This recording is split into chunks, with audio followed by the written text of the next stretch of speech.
নমস্কার, অপরাহ্নের সূর্যতে আপনাদের অনেক অনেক স্বাগত জানাই। কেমন আছেন সবাই? আজ 4 এপ্রিল শুক্রবার। আজ রাত্রির থেকেই ব্লগটা শুরু করলাম। আসলে কাল মানে 5 এপ্রিল আমার ছোট ছেলে হ্যাপির জন্মদিন। কাল আমরা এবছর বাড়িতে কিন্তু কিছুই অ্যারেঞ্জমেন্ট করিনি। যাব মিনাখার কাছে একটা রিসোর্টে। কালকে এই বিশেষ দিনটা ওখানে কাটালেও পায়েসটা আমি কিন্তু বাড়ির থেকেই করে নিয়ে যাচ্ছি। জন্মের পর থেকে প্রতি বছরই জন্মদিনের দিন পায়েসটা আমি এই বাটিতেই ওকে দিই। আসলে ওর আম্মা মানে আমার শাশুড়ি মা ওকে জন্মানোর পর প্রথম মুখ দেখে এই বাটিটা দিয়েছিলেন। এই কেকটা ওর বন্ধুরা দিয়েছে। এখন রাত 12টা। Happy birthday to you. Happy birthday to you. Happy birthday to dear Happy. Happy birthday to you.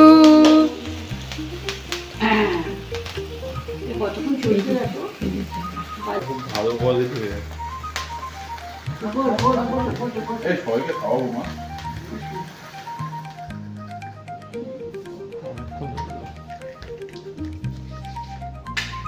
অনেকক্ষণ চললো কিন্তু না?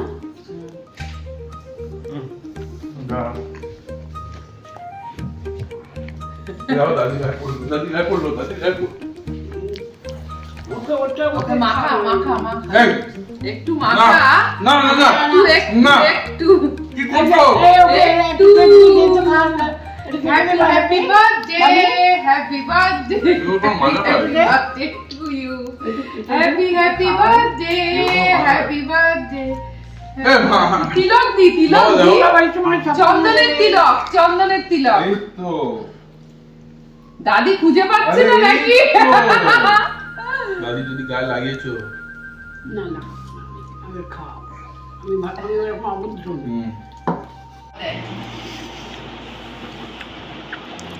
অল্প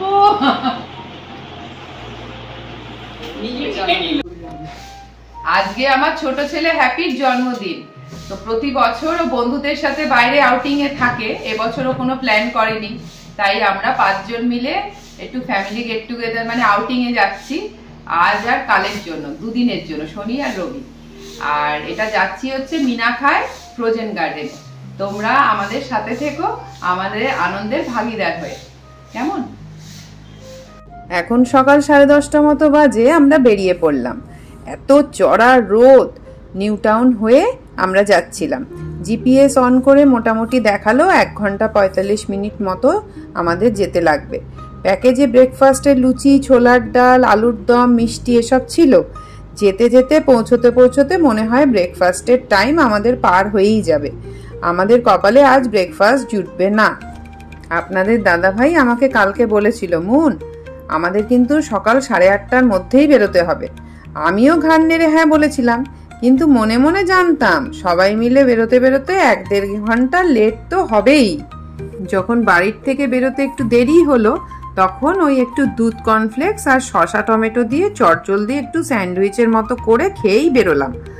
বাবি হ্যাপি অফিসে বেরোনোর সময় ঠিক টাইমে ওরা কিন্তু রেডি হয়ে বেরিয়ে যায়, কিন্তু কোথাও বেরোতে গেলে মানে বেড়াতে বেরোলে সেই সময় ওরা এত লেট করে যে কি বলবো। দাদা বলবে ভাই তুই আগে রেডি হ, আর ভাই বলবে দাদা তুই আগে রেডি হ। এই করতে করতে সময়টা পার করে ফেলে। কাজকর্মে যে একেবারে হাত লাগাসনি। আমার নতুন জালে আঠা দেওয়া হয়নি, আমার নৌকো। আমি না জেলের কাছে এসে আদর করে বলল, বুড়া আজ আমার দিদি এসেছেন, তাই আজ ছুটি। তোর আবার দিদি কে রে দিননি? জুলেখা বেরিয়ে আসে। বৃদ্ধ অবাক হয়ে তাকায়।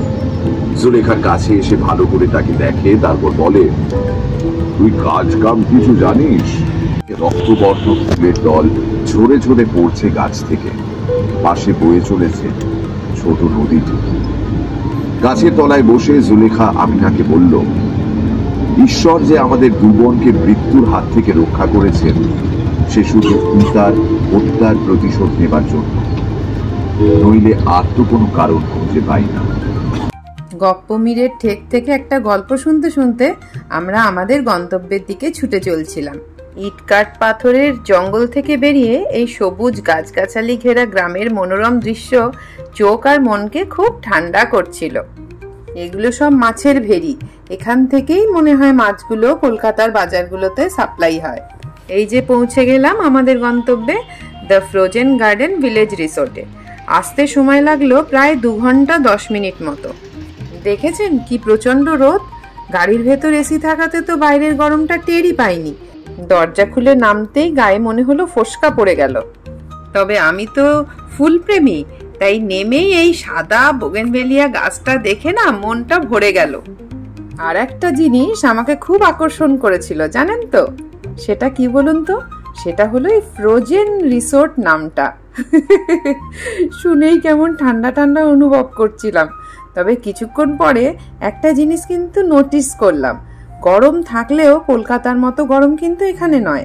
প্রথমটায় 2 ঘন্টায় এসির মধ্যে থাকার পর গাড়ির থেকে নেমে একটু কষ্ট হলেও পরে দেখলাম এখানে একটা ঠান্ডা ঠান্ডা হাওয়া আছে। কিন্তু আসলে চারিদিকটায় গাছগাছালিতে ভরা তো তাই।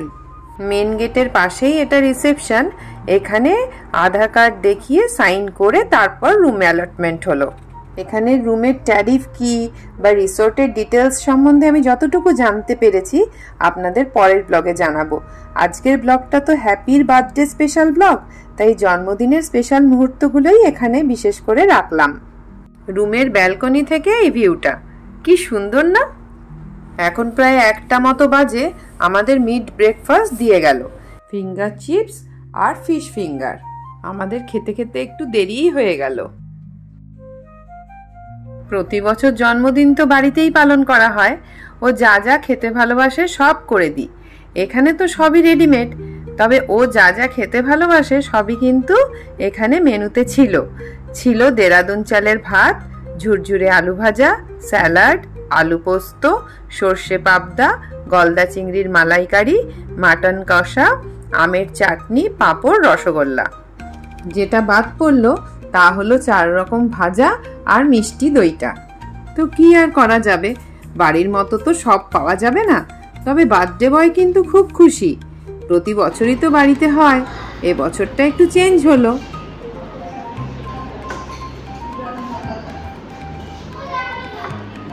আর আশীর্বাদের জন্য একটু দুব্বো আর টক দইয়ের ব্যবস্থা ওরাই কিন্তু করে দিয়েছিল। আপনারা যারা আমার পরিবারের বন্ধু সবাই হ্যাপিকে অনেক আশীর্বাদ করবেন, যেন ও খুব ভালো মানুষ হতে পারে আর জীবন যুদ্ধে সুযোগ্য সৈনিক হতে পারে আর একটা আনন্দময় জীবন উপভোগ করতে পারে।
দেখুন দুই ভাইয়ের খুনসুটি। ওই আঙুলে ওই আঙুলে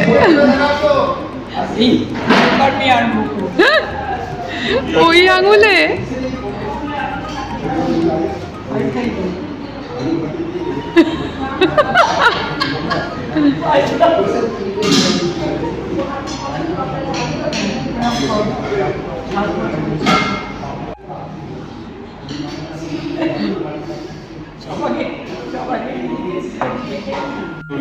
আচ্ছা, এবারে বার্থডে বয় এবার লাঞ্চ শুরু করুন।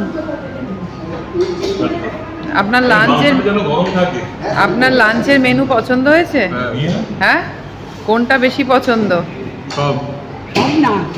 গলদা চিংড়ি? পায়েসটা বেশি পছন্দ। চল, পায়েসটা তো মায়ের হাতের বানানো। মা বানিয়ে নিয়ে এসছে। খাবে না? কি? হ্যাঁ, যাচ্ছি। চলো, খাও খাও, খেতে থাক। রান্নাগুলো বেশ লাইটের মধ্যে খুব সুন্দর হয়েছিল।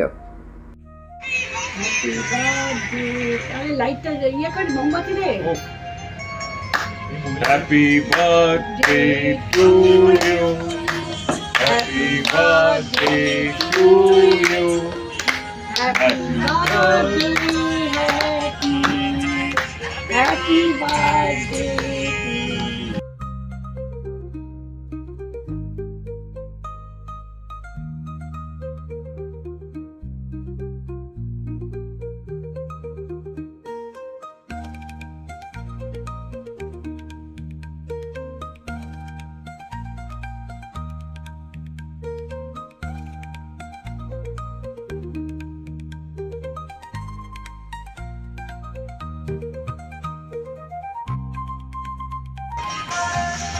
হচ্ছে আমরা একটু নাচি। তোমার নাচাচ্ছি দাঁড়া। বাবি আয়।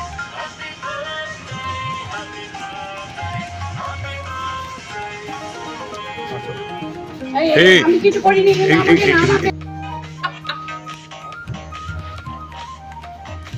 আসো না, আসো মুখে মাখাবে তো।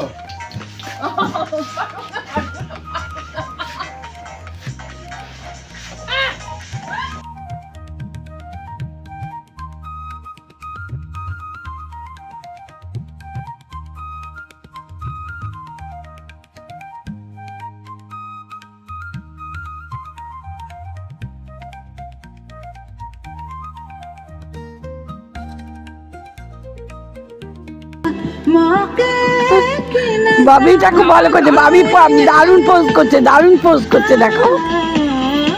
আর ঠিক আছে, আমি করে নিচ্ছি। ধুর, কপিরাইটের জন্য তো কিছুই দিতে পারলাম না নাচটা পুরোটা। ঠিক আছে, আজকের মতো এতটুকুই রইল ব্লগটা। দেখা হচ্ছে আপনাদের সাথে আবার পরের ব্লগে। ততক্ষণ পর্যন্ত আপনারা সবাই খুব খুব খুব ভালো থাকবেন।